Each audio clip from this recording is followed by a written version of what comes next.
In this video, we're going to look at the substitution rule for evaluating integrals. So the first thing here, let's just kind of recall what we've already done. And the basic idea behind solving integrals is that if you have this definite integral a to b of f of x dx, then this will equal the capital F of b minus the capital F of a. And remember that the capital F is the antiderivative. So what that means is that if you were to take the derivative of the antiderivative, this will give you the little f of x that you had in the original integrand. So using that idea here, we can really say that the integral a to b of f prime of x dx is equal to this f of b minus f of a. So that's what we've done so far. Now the goal in the substitution method, and really one of the main uses of the substitution method, is to help undo things that involve the chain rule. So let's go ahead and incorporate the chain rule into the mix. And let's just start with this f of g of x. And if we derive this then using the chain rule, so we'll have this derivative of the f of g of x. This becomes f prime of the g of x, the inner function left alone, times the derivative of the inner function, so the g prime of x. So an integral with an integrand obtained with the chain rule will become this. And we can write this as a to b f prime of g of x times the g prime of x dx. So what you're going to start seeing in these types of problems are things where there was obviously some sort of chain rule that happened to get this derivative, and you're going to try and anti-derive that. And in order to solve this type of integrand, and solve this type of integral more importantly, we're going to use a u substitution that creates a simpler integral to work with.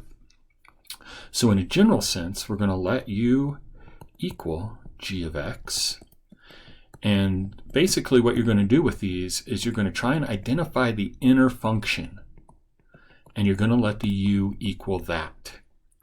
And then we're going to derive both sides of this equation. And the derivative of u, we're going to just call that du. And then the right side is going to be g prime of x dx. And in a sense, we're using that differential concept here, where we're looking at the differential of u, and on the right side, the result of that g of x becomes this g prime of x dx. So now I have something that I can replace. And if we look up here at our let's see if I can get this ink here to change.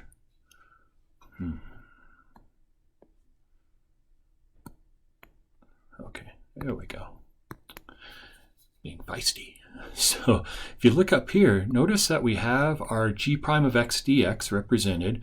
That whole thing is going to get replaced by the du. And then here, this g of x, that's just going to get replaced by the u. And the a and b, we have to be careful with this because the a and the b are x values. This is a g of x, dx. The heart of this function that we're looking at in the integrand of this original integral is based on x values. So the a and the b are x values. Well, if I convert over to a u, I need to convert everything over to a u, not just the function in the integrand, not just the dx stuff at the back. I need to change the a and the b. So what we're going to do here is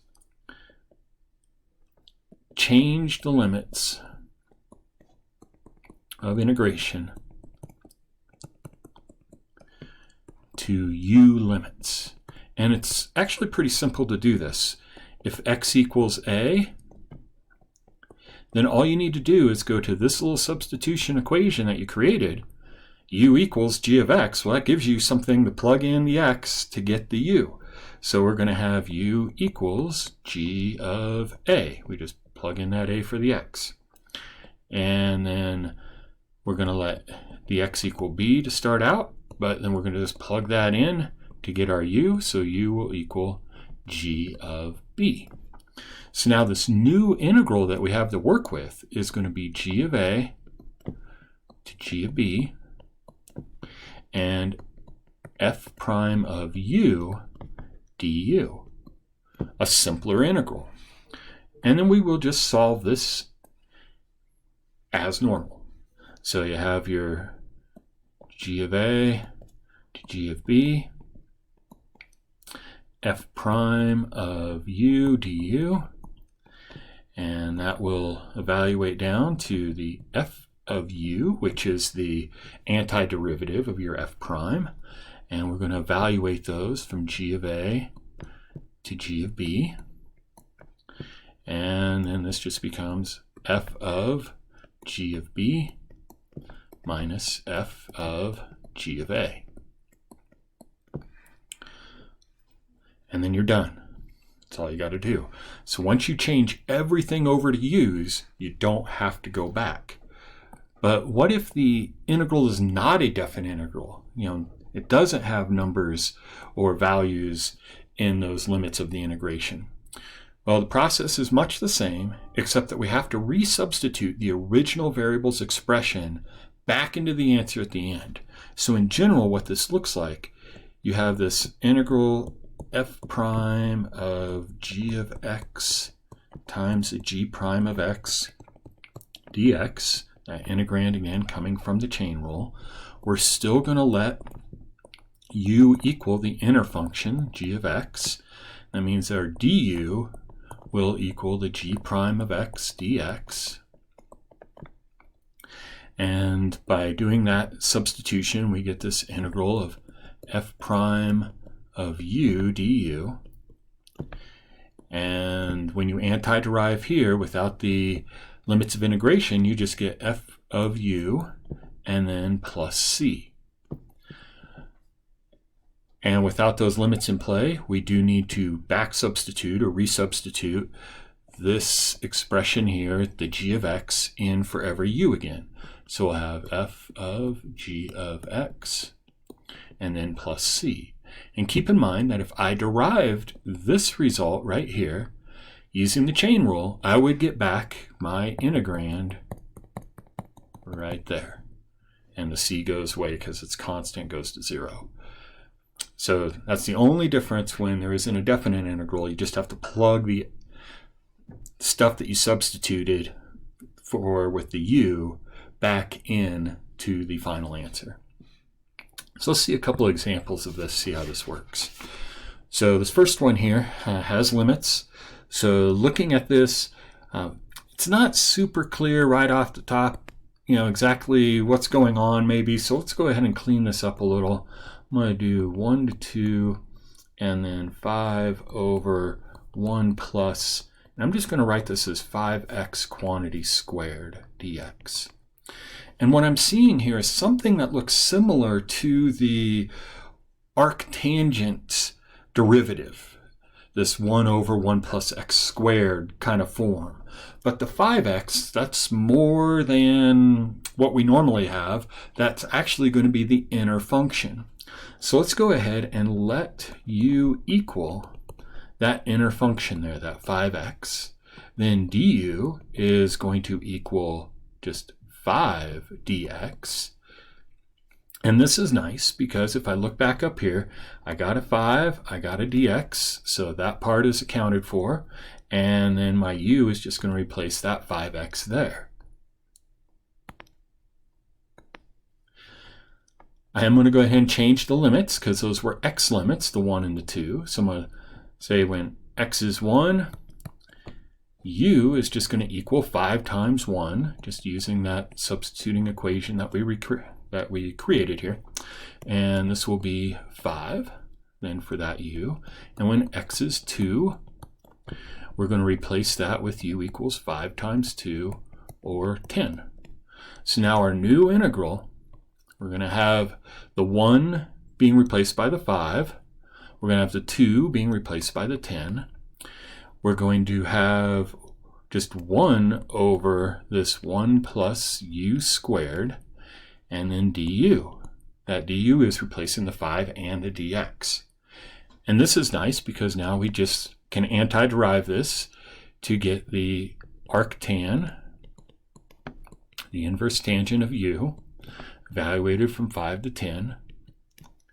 And that ends up equaling just the arctan of 10 minus the arctan of 5. And if you want an exact answer for the result, you can just leave it as that, or you could put in your calculator and get the decimal approximation. Okay, so that's just a basic example there of how the substitution process works in practice. You look for the inner function that would have created the stuff around it, or more importantly in general, you just kind of look for that inner function in the bigger picture, and that was the 5x. Let your u equal that, derive it so that you can see if there's anything else that can be replaced. At the very least, you'll be replacing the dx with the du, and then you change the limits over. And once you've done that change, everything in this new integral that you've created is all in terms of u, so you don't have to back substitute. You just work forward and you're done. Okay, so how does this change then with a problem like this? So looking at this one, we got the sine of 2x dx, and we want to evaluate the indefinite integral. No limits here.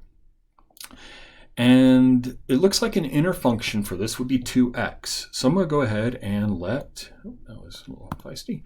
All right, so let's let u equal 2x. And that means that du will equal 2 dx.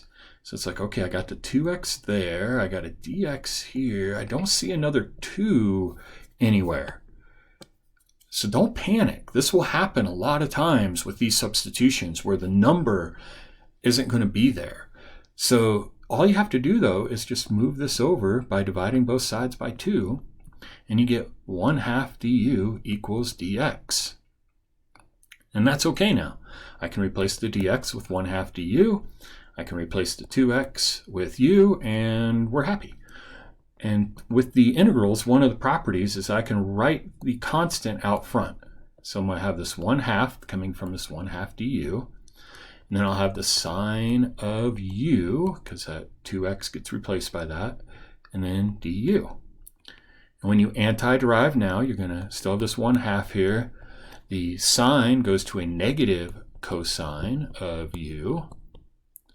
And then we have the plus c, the ever-present plus c. And then clean this up a little. We're going to move that negative out there with that half, so a negative 1/2 cosine, and I need to replace the u with the 2x. And these indefinite ones, we need to go back to the x, and then plus c. And that's your final answer. And if you were to derive this, you would get back the original integrand. You can always check these and make sure that you get back your original integrand. And you would if you derive that negative 1/2 cosine of 2x plus c. Okay, if you have questions, please ask.